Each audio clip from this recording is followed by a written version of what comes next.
Hello, good afternoon, good evening, good night, good morning, wherever you are in the world listening to the ISTA Centenary webinars.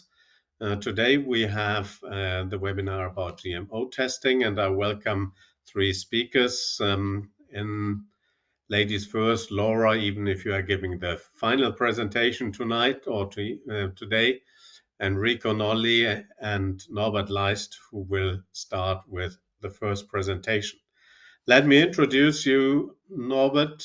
But before I do that, if you have any questions, please use the question and answer box, and these questions will be answered at the end of the webinar. If we don't have time anymore, then you will receive the answers later by mail. And as all our webinars, they are recorded and will be made available on the ISTA YouTube channel, where you can see them. You can also subscribe to the ISTA YouTube channel, and you can find there other things, more tutorials and more information.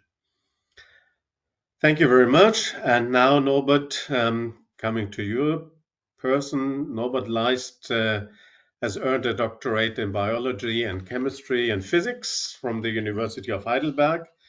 That was 1972 when I was starting to go to school, or a little later.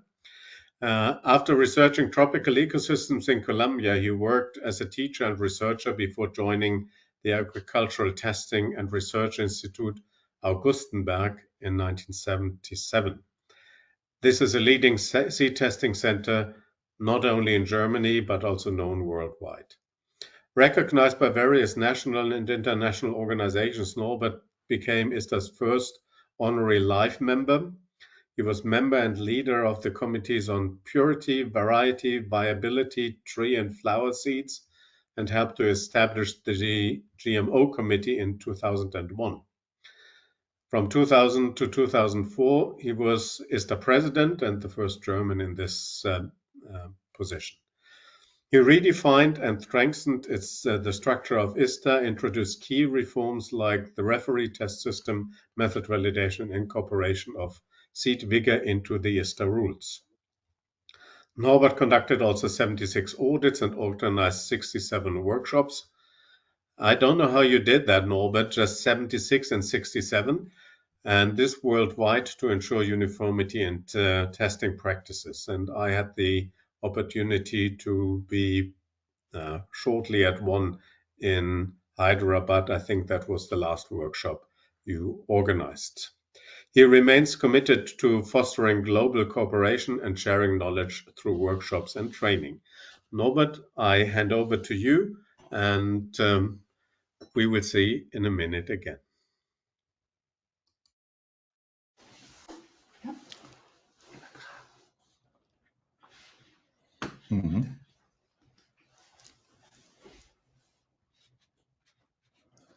So can you hear me?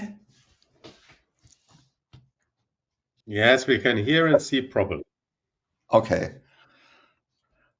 I am pleased and it's a great honor for me to be invited to report on the history of a very special story, the GMO testing, together with Enrico, a leading chair in that topic, and with Laura, who is going in the future. Yeah.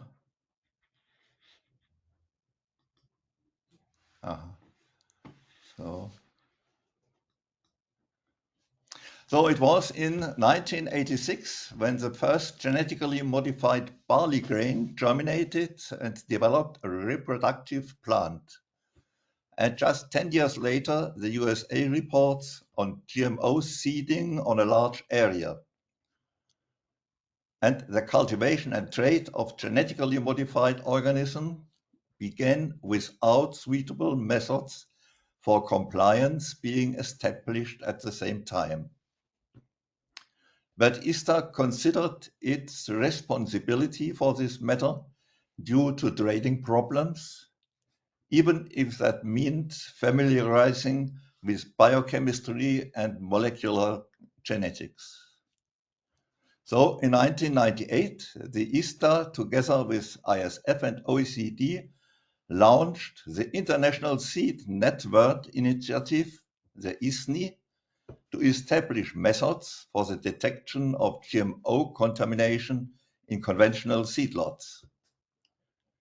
ISNI tried to work out solutions in countless conferences and discussions between US, EU, companies, and governments. However, it was not possible to find common ground as the discussions repeatedly clashed over the different ideas of the USA and the EU on threshold values, and every methodological proposal was rejected with reference to the possibility or impossibility of applying a given threshold value. Uh,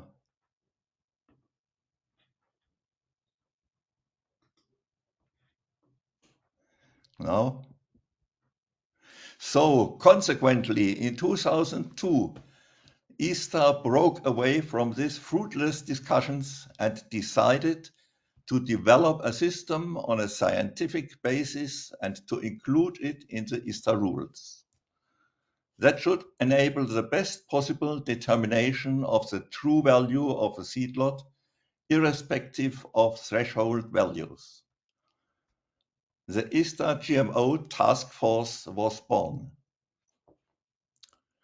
Because of the increasing size of the task force, a steering committee was established to strategically direct and advise the task force. And here the first steering committee meeting was in Zurich in October 2001. And the discussion partners were myself, Enrico, as chair of the GMO, Michael Kruse as chair of Bulking and Sampling Committee, Sylvain Gregoire from the Statistics Committee, and Michael Muschig as the ISTA Secretary General. However, the work on GMO soon revealed particular problems. PCR was quickly favored as a suitable method. However, there were different types of devices on the market, each of which required specific methods. In view of the high equipment prices and the rapid development in methods, it was not realistic at the time to commit to one device or method, as it was to be expected that such a method would be outdated by the time it would have been adopted internationally. So based on these considerations, ISTA developed the performance-based approach as an exception to its previous system and thought to be an interim solution. And in 2001, the Executive Committee adopted a position paper for the information of all those interested in the matter on ISTA's strategy regarding methods for the detection, identification, and quantification of genetically modified seeds. The strategy identified three areas of activity. The first, develop a chapter in the ISTA rules, then organize regular international proficiency tests for GMO, evaluates them and develop performance profiles for the laboratory, and third, install a platform for exchange of information between laboratories for seminars and workshops on the ISTA website. Some discussions, viewpoints at that time, let me present just from my diary. There were ongoing discussions within the European Union about thresholds for GMO. Should it be 0.3, 5, or 0.7? What is the unit for reporting, haploid, genomes, or seeds? Should thresholds be on DNA basis or trait basis? The performance-based approach needs a definition of the criteria for the accreditation. starting with a PCR method, which have been not accepted at that time by ISF and USA. Grow-out tests would have not been an appropriate strategy by EU. The validation of GMO testing methods seemed too political. And ISTA had not the manpower in member laboratories for validation. So the decision was ISTA will not validate GMO testing methods. There was the need for education of political and professional decision makers on the concept of consumer risk and producer risk, in addition to thresholds, because this was new to many key players. And the debates going also around the wording adventitious presence versus contamination or just impurity. And challenges at that time were, for example, difficult cooperation between commercial seed companies, control agencies, governments due to different political positions. Getting reference material from commercial seed companies for off-field control or ring test was a challenge. Commercial companies putting GMO in circulation did not want to disclose the GMO testing methods. Nevertheless, taking all these issues into account, we are able to formulate a globally accepted proposal. And that was the rules chapter. Here the timeline. The task force was installed, supported by the steering committee in November 2001. Just in January 2002, the first draft was discussed in Bolivia. It goes on in Zurich.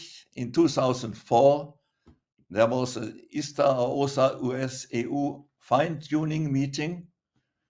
And just in May, the presentation of draft 7.2 to the ECOM took place and was centralized in Hohenheim. And the task force submitted a proposal to include the GMO testing in Chapter 8. And this was accepted in April from the extraordinary meeting in Bangkok. So the second part was the proficiency test. ISTA has many years of experience in carrying out proficiency tests. Nevertheless, the GMO PTs are a particular challenge due to the procurement of the material, both GMO and non-GMO, and its complex testing regarding dust contamination, seed size differences, and a highly precise organization and evaluation requirement, which is ensured by a test manager, the ISTA Secretariat, and the ISTA Statistics Committee. The experimental design, material transfer agreement, reporting, statistical evaluation rating system had been installed together with the bulking and sampling committee and the statistics committee. And according to the strategy paper, 2 PTs should be carried out annually to ensure that the laboratories comply with the accreditation regulations. The process started 2002 with the species mice and soybean by Michael Kruse and Bettina Kallert at the ISTA Secretariat, followed by 16 PTs organized by Andrea Jonitz, before the ISTA Secretariat in 2015 took over responsibility. Since 2015, less PTs were arranged. And we now see PT 24 is just announced, and we wish all the best. The third part of the position paper was the exchange of information. Here, the ISTA website is also the platform for the Working Group 3. And with financial support by the FAO, ISTA succeeded immediately 2001 to organize 10 one-week workshops on GMO testing and statistics together with isoelectric focusing. They were carried out in theory and practice by myself, Enrico Nolli, Christoph Haldemann, Rainer Knoblauch, Andrea Jonitz, and Bettina Kallert. In laboratories worldwide, Argentine, Jamaica, South Africa, Egypt, Slovenia, Turkey, France, and China. And in these first workshops on GMO testing, in 6 years, 178 participants from 71 countries were trained worldwide in theory and practice and familiarized at the same time with ISTA and its committees on GMO, variety testing, bulking and sampling, and statistics. And today, we see all the goals set out in the strategic paper have been achieved. 2006, the accreditation of laboratories for GMO testing started. 2007, the GMO website is fully installed. 2010, the GMO task force was transformed into GMO technical committee. And 4 years later, a separate chapter for GMO testing was included in the ISTA rules and is, according to the increased knowledge, regularly adapted as Chapter 19. And there is a powerful committee with enthusiastic members and an energetic leadership. Questions for the future are still there. Do we need the performance-based approach, or should it be seen as an interim solution? Is it time to delete the performance-based approach from the rules and switch to uniformity in testing? PBA is based on regular PTs. This is a tool by which laboratories document their performance level. The last GMO proficiency test, number 23, was held in 2022. Does ISTA still fulfill the conditions for the PBA as laid down in ISTA rules and accreditation standard? The association should thoroughly consider how the GMO testing should be regulated and its results reported in future. But there are also pleasant things in the interdisciplinary collaboration. Seed calc became a precious tool. Statistics became a key discipline in seed testing. We learned a lot about testing, testing plans, acceptance testing, decision rules, as well as producer and consumer risks. Thanks to GMO. Thank you all for your attention. ISTA vivat, crescat floreat. Thank you very much, Norbert. And I hope everybody can translate your Latin. Doesn't matter. But thank you very much for the historical overview. We did have in the past an easier way to ship GMO samples, also for PTs. And I think, Enrico, you will say a few words about the difficulty in the current situation to ship and to prepare those proficiency tests. Enrico, I would like to welcome you here now as the next presenter in this centenary ISTA webinar session. And I would like to remind anybody who wants to ask questions, please use the question and answer box again. Enrico Nolli is a researcher and lecturer at the University of Bologna with extensive experience in seed science, plant pathology, and molecular genetics. He holds a Master of Science in plant pathology from Colorado State University and earned his PhD in seed science and technology from the University of Bologna. Enrico began his career in plant breeding, where he focused on the use of molecular markers for trait mapping and germplasm characterization. His professional trajectory then shifted towards seed testing. Under the mentorship of the late ISTA Honorary Life President, Professor Attilio Lovato, in his capacity, he served as Deputy Scientific Director and Quality Manager of LARAS, which is the ISTA accredited seed testing laboratory at the University of Bologna. Enrique has been deeply involved in GMO research and testing since his inception with the association. He currently serves as chair of the ISTA GMO committee, where he continues to guide global efforts in GMO detection and regulation. Thank you very much for being with us, Enrico, and the floor is yours for your presentation. You can you see the screen? Can you Not see my yet. screen? Not yet.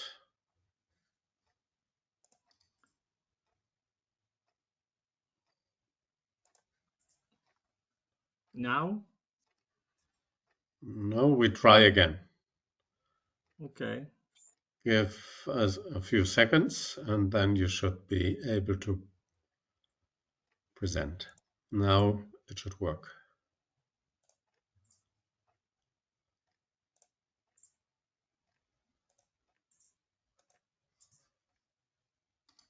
Now? Not yet.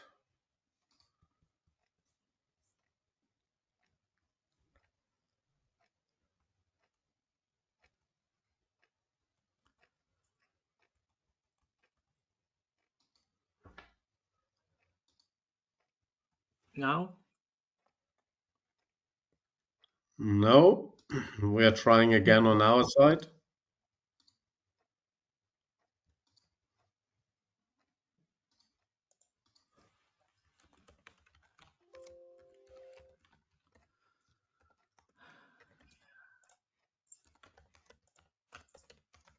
Now we are there.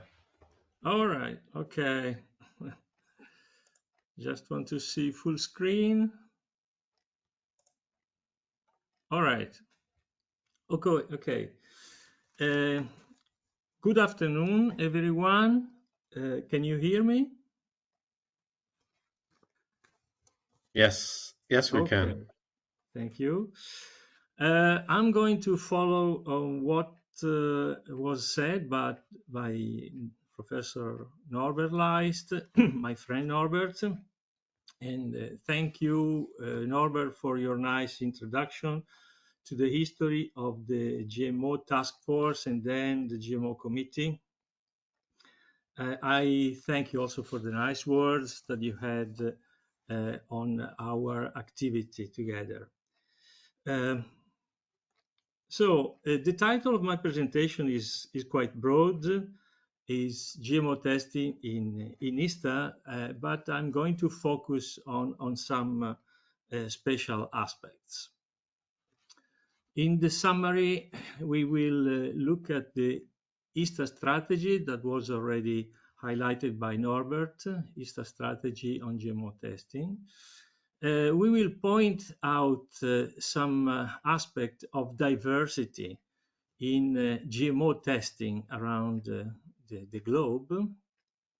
We will talk about how GMO testing is dealt with in the ISTA rules and in other relevant documents.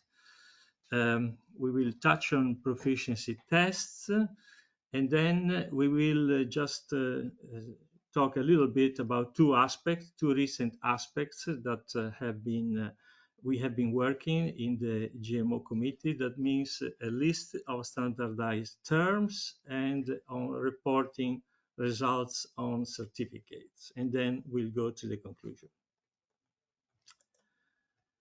So, as we said, and very well by Norbert, the idea of ISTA was that it was more important to target uniformity in testing results rather than on methodology. And this was at the beginning due to the urgency that was felt due to the issues related to the introduction of GM crops around the world and about the dangers and the risk of disruption of international trade in seeds. So it was decided to privilege the aspect of uniformity in testing results rather than in methodology. So there are no prescribed method for GMO testing in the ISTA rules, so no standard methods like for other aspects of seed quality. Laboratories can freely choose to use validated methods and verified methods, but laboratory must also demonstrate that the method that they use meet the standard set by ISTA. And to do so, to implement this performance-based approach, performance data are required to be accumulated by laboratories for each method, each procedure. Proficiency tests must be carried on, and also, of course, like all other aspects of accredited activity, on-site assessment is necessary. So the question that was posed by Norbert and clearly, but also that has been discussed in many times and is still discussed, is the performance-based approach still valid, or we should revert at this stage to prescribed methods?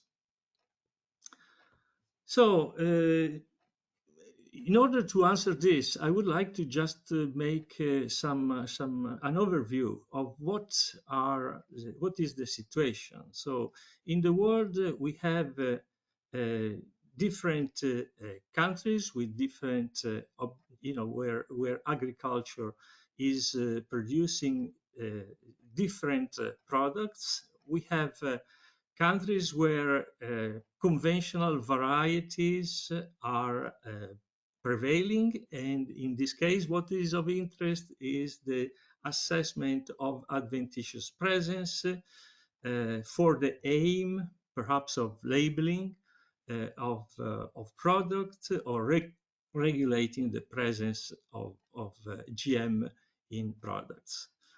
On the other side, there are other regions, other areas where GM varieties are prevailing, and the trade purity aspect is very important, is the main aspect.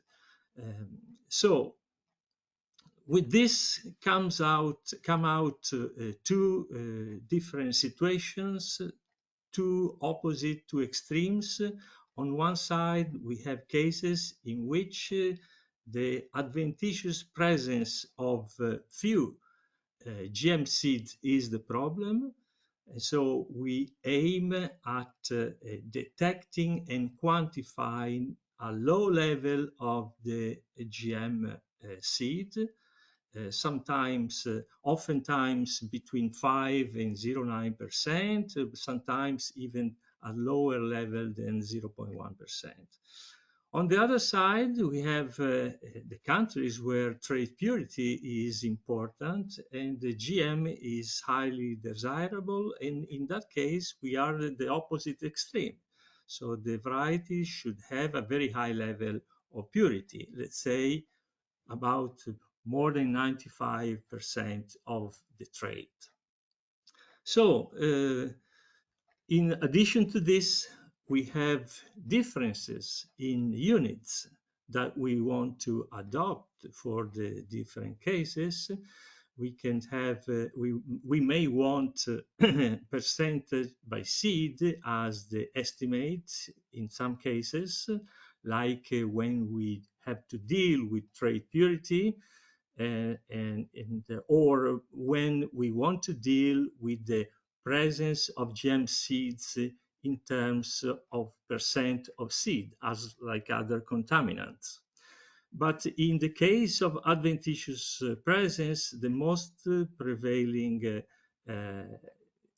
quantification is done based on mass, percent by mass, or percent DNA. So to obtain these different estimates, which fit different need, trade purity or adventitious presence, we combine different type of assays, which are qualitative or quantitative, with the different unit of observation, which are single seeds or groups or bulks, to obtain the estimate that we need.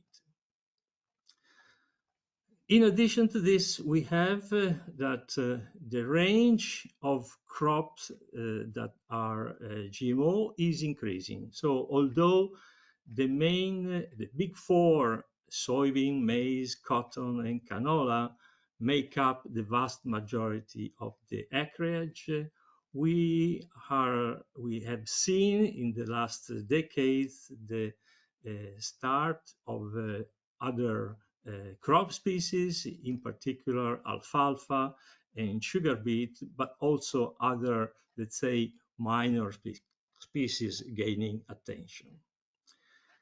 And in addition to this, we have new events which are constantly being developed, and this reflects, for example, on the lack of common screening targets that can be used for detection or quantification.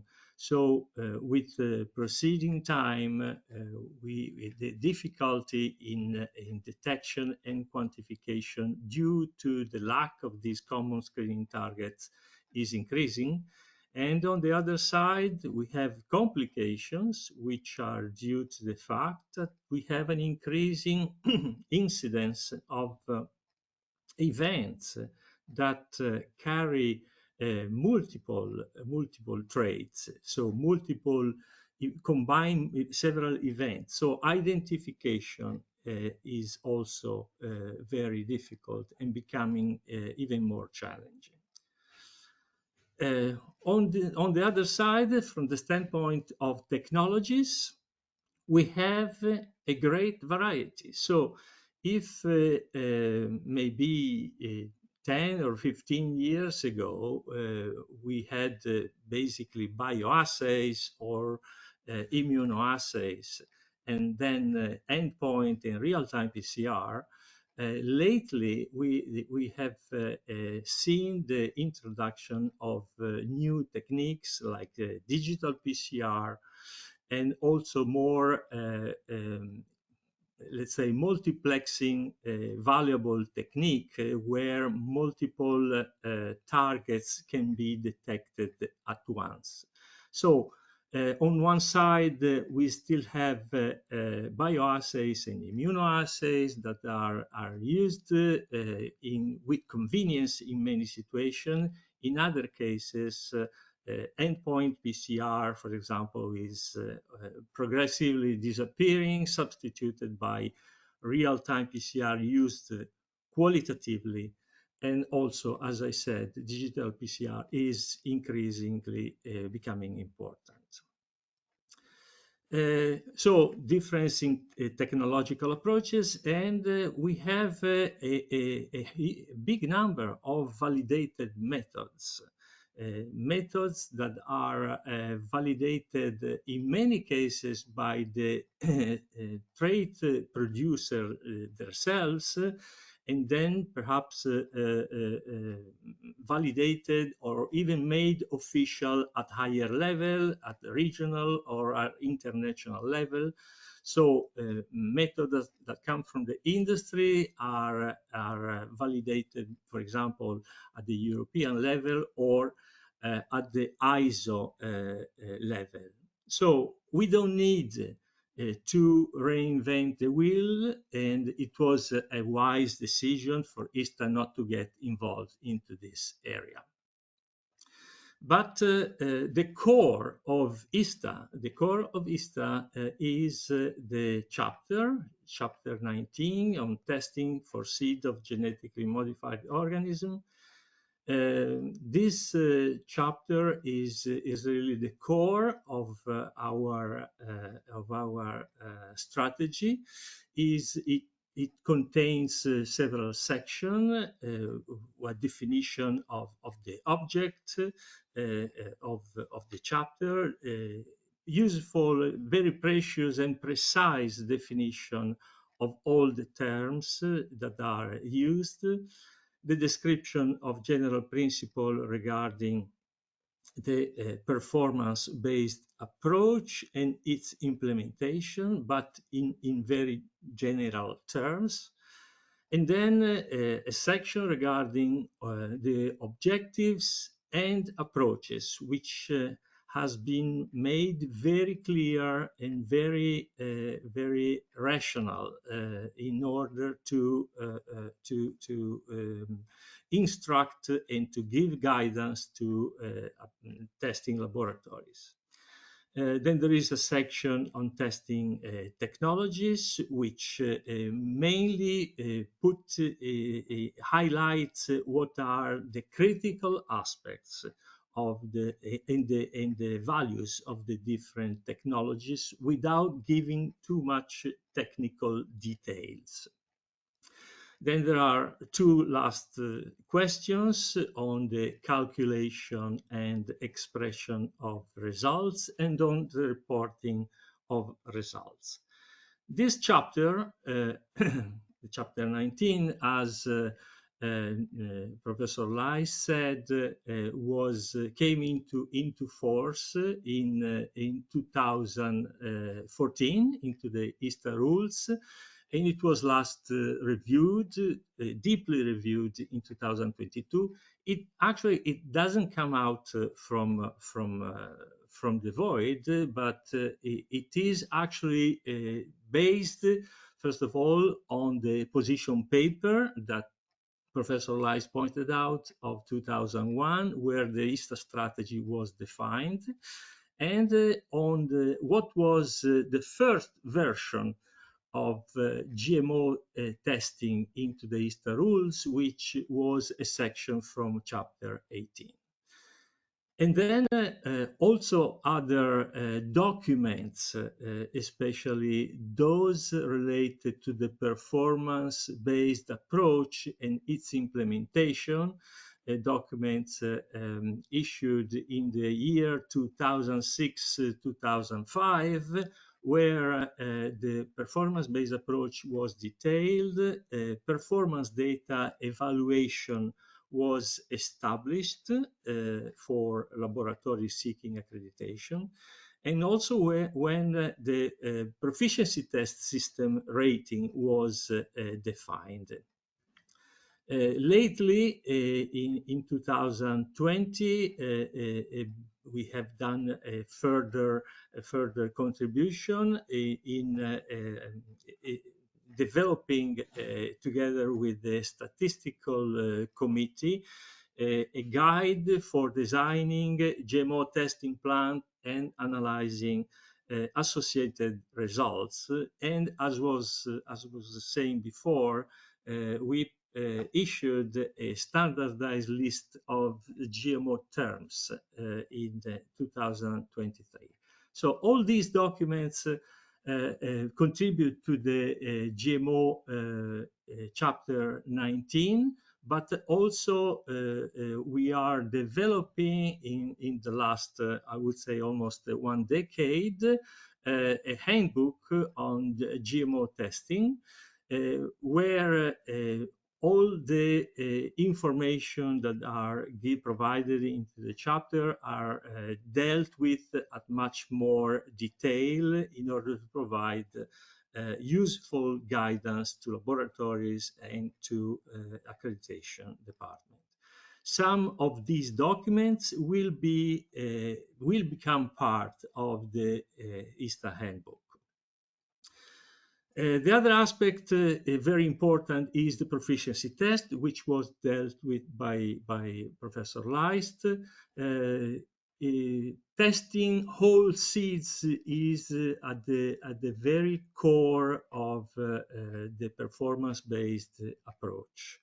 So in this way, the whole process is assessed from the designing of the testing plan to sample preparation, and very important is the grinding and the preparation of the sample and the DNA extraction, and followed by the testing steps, and finally the reporting of results.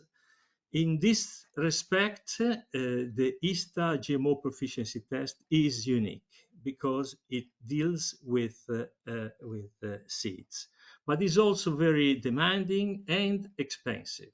And the main issue that we have in running proficiency test is due to phytosanitary restrictions and permit issues related to the international movement of seeds, even more if these seeds are GM. So this has become a very difficult issue to cope with, but it seems that after many difficulties, we are finding a good coordination between the GMO committee, the secretariat, and the industry provider, the seeds, to solve this issue. And also other solutions to increase BT frequencies will be evaluated, like the use of devitalized seeds or even some non-GM materials. And also laboratories can use proficiency test programs provided by other organizations. Another aspect in which we have been concentrating a lot in the last period has been the preparation of the list of standardized terms in GMO testing, in order to make more uniform and transparent the scope of accreditation of laboratories, to guide auditors in evaluating the application of the laboratories, and to facilitate also the uniformity in issuing ISTA certificate with GMO results. And for example, this is the scope of accreditation, how it is reported at the moment by a laboratory on the ISTA website. You can see there are here 9 methods that are in the scope of accreditation, and you can see here from this line that we can understand that with the selected method, this lab will be able to assess the presence and estimate the level by group testing, so in terms of percent of seeds, of a seed lot harboring a specific event. So from this, the customer, the stakeholder can understand what a single laboratory can offer. Another aspect is related to the reporting of results of GMO testing on ISTA certificates. We are very proud of this. What we have been writing in the chapter is very precise, is very rigorous. I would say is very exhaustive. Okay. But we still have some difficulties in having it implemented by laboratories. So I'm announcing that in this next proficiency test, an exercise on how to fill ISTA certificate for GMO testing result will be included. And last thing, we have been very active in GMO workshop within this committee. Many of them have been carried out in parallel with the statistics committee, of which we are deeply in depth for all the progress that we have done as committee. And in order to highlight how important is the performance based approach for our committee, this workshop was mainly devoted to the aspects of method validation, verification, performance data evaluation, testing plan design, and reporting results, which are at the core of the performance-based approach. We have 12 laboratories around the globe which are accredited to GMO testing. Unfortunately, is not a big number. We will strive to increase these numbers. For just the conclusion, the ISTA system for GMO, in my opinion, is robust and is suitable to accommodate the different approaches and technologies that are currently used for the different testing objectives. This system could in principle be applied also to seeds obtained by new genetic techniques if these could be detected. Okay, but in principle, the scheme is valid also for that. Statistical tools have been developed by the statistical committee to design testing plan, to analyze data and obtain estimates and also uncertainties with very good coherence with what is the ISTA scheme. In addition, statistical tools are being used by labs to assess the suitability of technical procedure or by the accreditation department to evaluate lab performance in proficiency test. So the framework provided by ISTA documents, if properly applied, enable labs to report reliable results for seed lot as for other aspects of seed quality. So I think, in my opinion, that we should not abandon the performance-based approach for GMO testing for the reasons that I explained before. So this is the committee. I thank every member, current member, for their collaboration, for the good work that we are doing together. I also thank the previous GMO chair, Christoph Haldeman and Sherry Dollar, which are still collaborating with us, and Vanessa Sosa, which is the liaison with the executive committee, and for the ISTA secretariat, Branca and Nadine, that is following our activity very closely. Thank you very much. Thank you.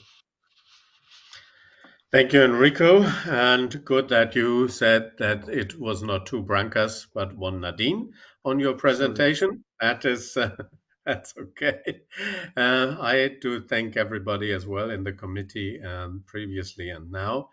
And that brings us to one of your committee members who is finalizing this centenary section on GMO testing, which is Laura Borden. She earned her PhD in seed conservation in 2007 and joined Scotland's official seed testing station, OSTS, at the Science and Advice for Scottish Agriculture, SASA, in 2010. In 2019, she became SASA's general manager, where she ensures Scotland's laboratory remains equipped to test for GMOs and provides scientific expertise on GM matters to policy makers and policy teams. Laura joined the ISTA GMO Technical Committee in 2023, a young member, not only because she's only 2 years there, but also a young member. Laura, I hand over to you for your final presentation. Thank you very much. Thank you, Andreas. I don't actually have presenter. Oh, maybe it's just being sorted out just now, I think. So let me try and share my screen.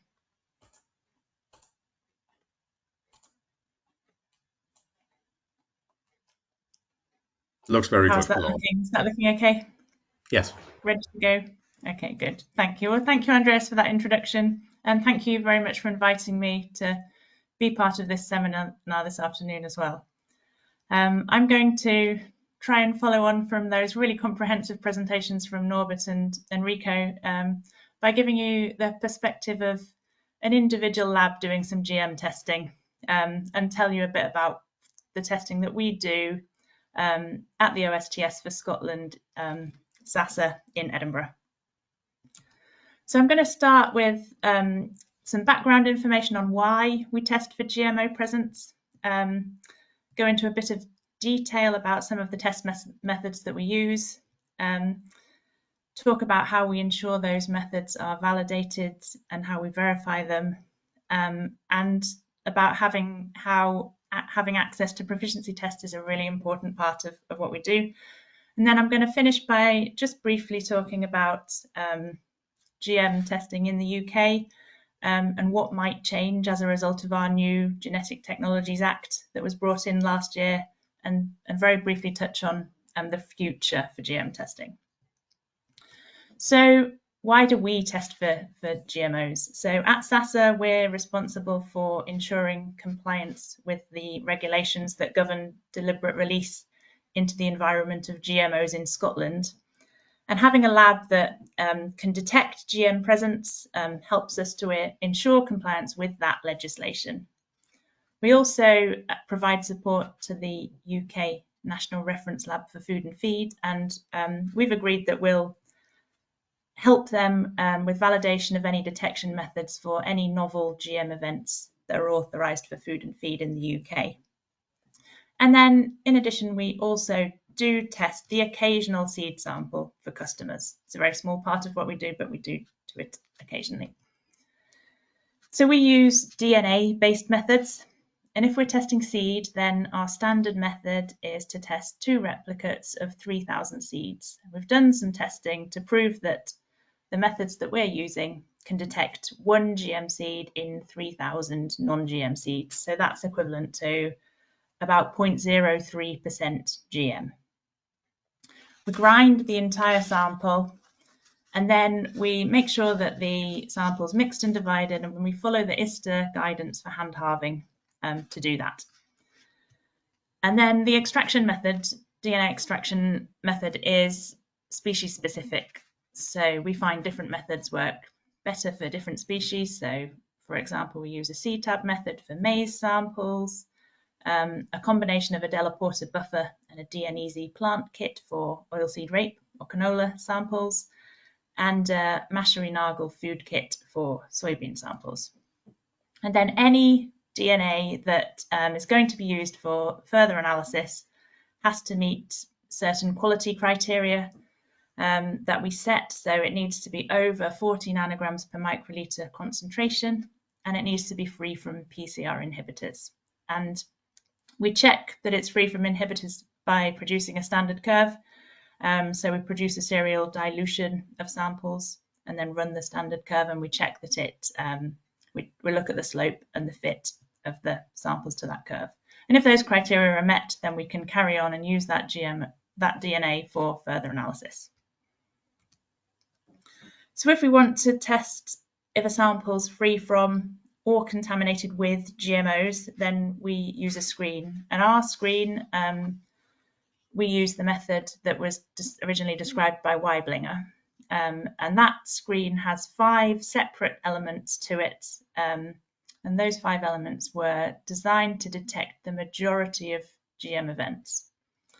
So we screen for the P35S promoter from cauliflower mosaic virus, the TNOS terminator from Rhizobium, which used to be Agrobacterium, and the those 2 elements are part of a multiplex. And Then we also screen for the BAR gene, which is a herbicide resistance conveying gene, and 2 GM constructs, P35S PAT and CPT2 EPS PS. It's a PCR screen and it's qualitative. So if we detect any of these 5 elements, we'd report that we've detected GM presence, and if we don't find anything, then we would report that we haven't detected GM presence.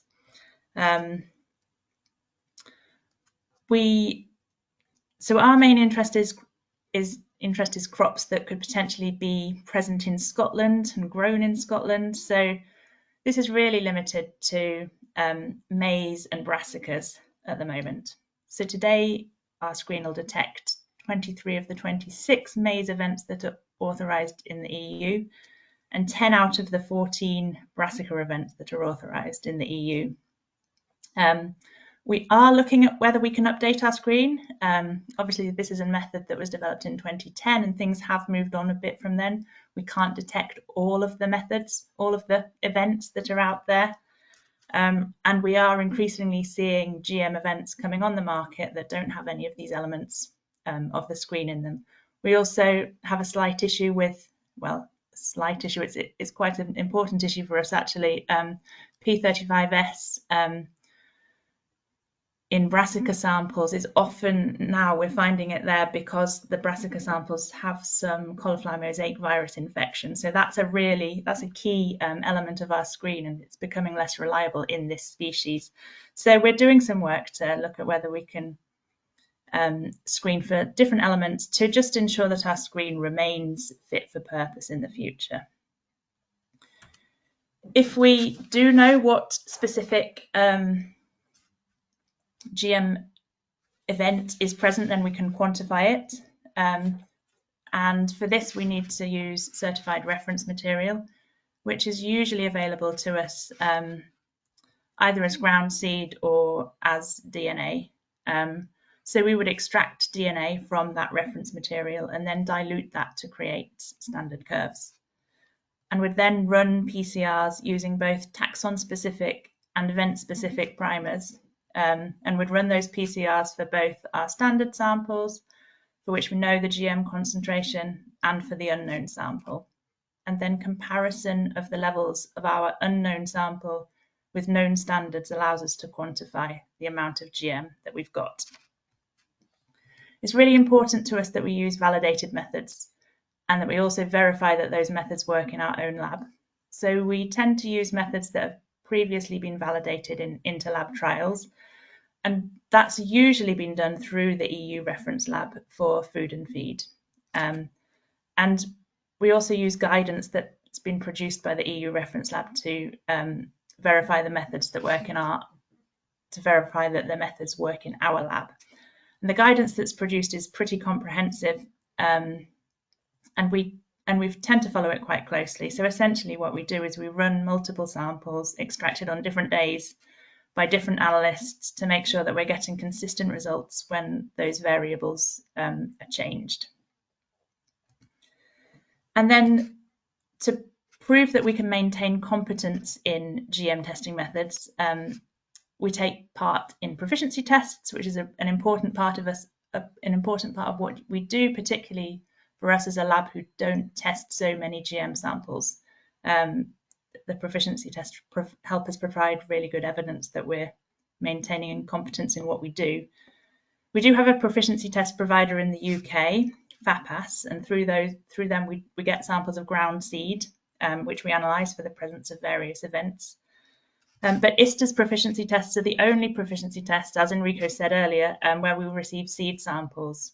And I'm just going to repeat what Enrico said, really. They're really important to us for testing that the entire of our procedure is fit for purpose. So including the grinding step, including the subsampling from the original working sample, and the whole of our procedure is tested with the ISTA proficiency tests. So it's really important to us to continue to have access to these tests. So we currently don't do a lot of GM testing in Scotland. We don't tend to import any crops with genetically modified varieties directly into Scotland. So the risk of seed lots being contaminated with GM is really very low. And in the UK, we don't currently grow any commercial GM crops, although in England there are a few research trials of GM material that are going on at the moment.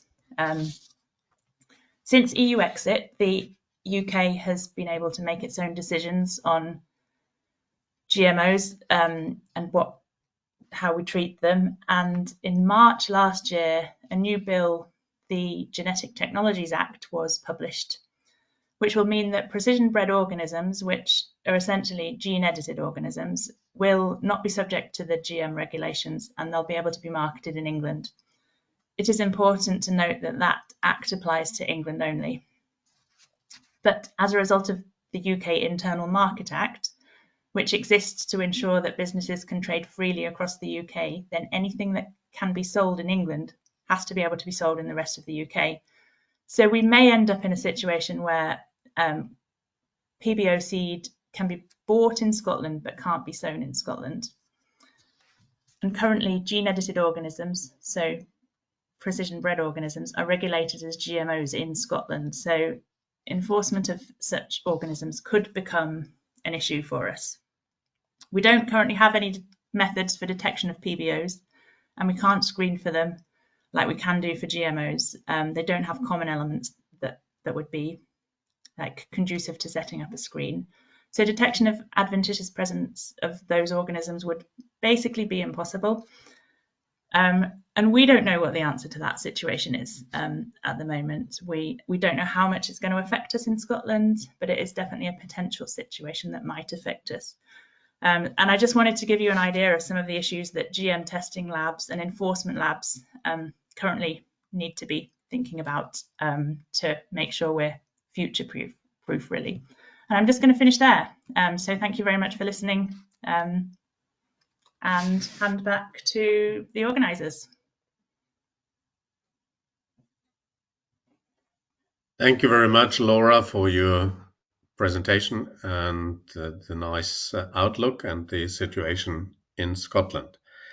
I've got a very quick question, and the only question I have is what you just mentioned, Laura, CRISPR-Cas, new plant breeding, precise breeding technologies. How does ISTA deal with that? A quick answer from my side would probably be as these CRISPR-Cas methods or CRISPR-Cas plant breeding things could also be achieved by traditional breeding. It cannot be classified normally as a GMO and cannot be identified as a GMO, but I hand over to the experts.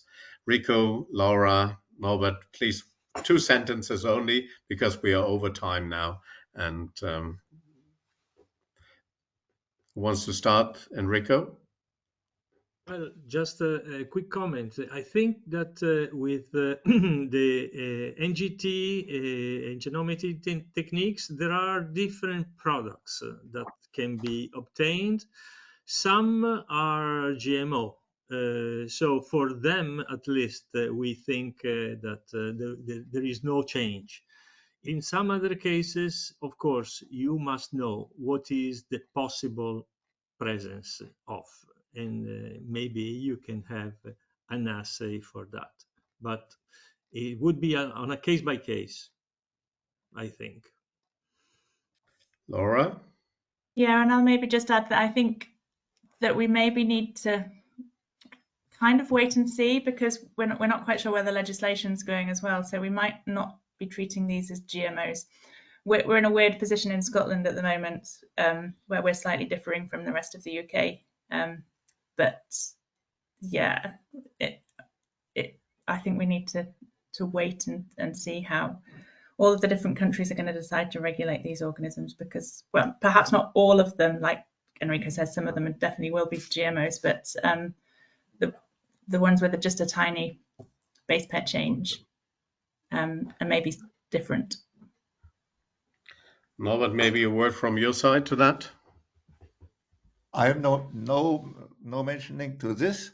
For me, it was a very nice session together, mainly with Enrico. to hear or to see what has been come out from the child which was born in 2001 in Angers. Thank you. Thank you very much to all of you. I would like to mention again that this will be available on the ISTA YouTube channel. And one of the last webinars of the Centennial webinars is having a very similar topic, variety testing. And we will have there Ana Laura Vicario, who is chair of the Variety Committee, also a young person, Sean Valkowiak, who is also member of the Variety Committee, and our current president, Keshawulu Kunusot. The first is the president from Asia, who will be also talking about variety. He's also on the Variety Committee and also the liaison officer for the Variety Committee. With that, I would like to close this session and thank all the three presenters for their presentations. Even if it went a little bit longer and we lost about a few percentage of the audience, but thank you very much and have a good evening or good afternoon or wherever you are in the world. Thank you. Thank you. Bye-bye.